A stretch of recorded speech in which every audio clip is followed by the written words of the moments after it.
А сега отиваме в Пловдив, за да разберем как премина там нощта на театрите. Публиката беше поканена на необичайна експедиция. Ревностно пазените тайни на подготовката на едно представление бяха разкрити в специален зрителски тур в Драматичен театър Пловдив. Изживяването е било запомнящо, се споделят посетителите. Сред тях беше репортерът ни от Пловдив Владислав Севов, който на сутринта след театралната нощ вероятно има и какво да ни каже. Добро утро!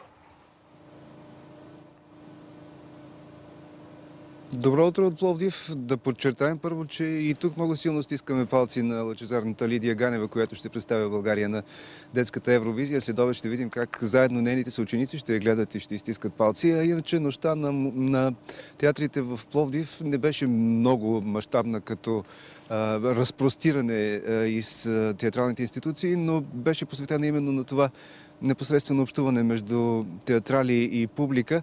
На този необичаен тур в задсценичните дебри на театъра щафетата на гидове си предаваха актьори от Пловдивския драматичен театър, като във всяко пространство всеки от тях споделяше много лични моменти, които изживява на места като гримьорната, като голямата репетиционна, като това така известно помещение като чакащи артисти и така нататък. Част от нощта на театрите беше и представлението "Няма ток за електрическия стол" от Александър Секулов с режисьор Лилия Баджиева, с Калин Врачански и Красимир Доков. Това е представлението на Пловдивския драматичен театър, което е и носител на Аскер. Ето какво се случи в този необичаен за зрителите преход в дебрите на театъра. Ние, актьорите, пазим нашето свещено място. Още от самото начало в първи курс в академията ни учат да крием тайната на театъра и неговата магия. Но тази вечер ние ще го споделим с вас. Откъде започва пътят на една нова пиеса? Най-често от стаята на драматурга на театъра. Преминава през кабинета на директора, после към голямата репетиционна. В коридорите на сградата това са само няколко метра, но обикновено се изминават бавно. Тук започва репетицията на маса, бавно се трупат работните декори, заедно с тях придобива обеми подготвения материал. Пътя до голямата сцена. Мисля, че това беше най-интересно, защото се получи нещо като лабиринт. Пътят до дуендето често е криволичещ, с много съмнения, опити, разочарования, но си струва.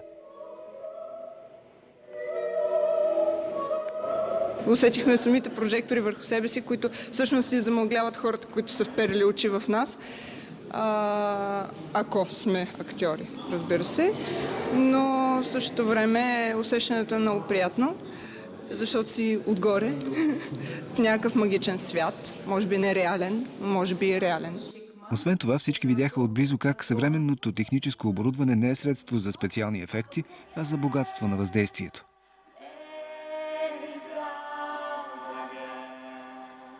И за пренасене на спектакъла на много нива – сценични и метафорични. Разбира се, театралите могат да са спокойни, не са нарушили завета на преподавателите в академията.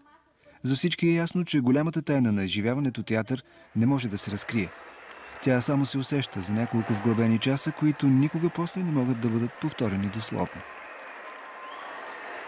Благодарим на Владислав Севов за нощта на театрите в